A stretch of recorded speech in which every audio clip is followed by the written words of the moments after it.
డబ్బున్నటువంటి వాళ్ళు ఎంత పెద్ద వ్యాపారాలను చేయడానికి ఈజీ ఎందుకు అవుతుందంటే, ఇప్పుడు ఫర్ ఎగ్జాంపుల్ ఒక డీమార్టో లేకపోతే ఇంకొక సూపర్ బజార్‌లో పనిచేసినటువంటి మేనేజర్‌లు ఎవరైతే ఉంటారో, వాళ్ళకి ఈ వీళ్ళొచ్చాక రిలయన్స్ వాళ్ళ మాటలొచ్చాక మంచి ఉద్యోగాలొచ్చినాయి. ఎక్కువ జీతంతో. అట్లాగే ఇప్పుడు జియో వాళ్ళు, జియో హాట్‌స్టార్ తాజాగా అంటే అంబానీ వాళ్ళకి సంబంధించింది.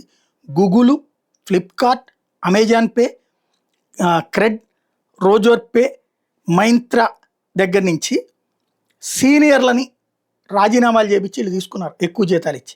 ఎందుకు? Artificial intelligence powered streaming features కోసం అని చెప్పేసి.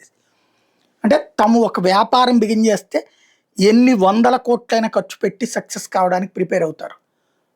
పోటీ ఇదే ఉంటుంది. ఇప్పుడు గనక ఇదివరకు ట్విట్టర్ వాళ్ళని, ఆ తర్వాత ఫేస్‌బుక్ ఇట్లాంటి వాళ్ళందరూ తీసుకున్నట్టు ఉంటుందన్నమాట.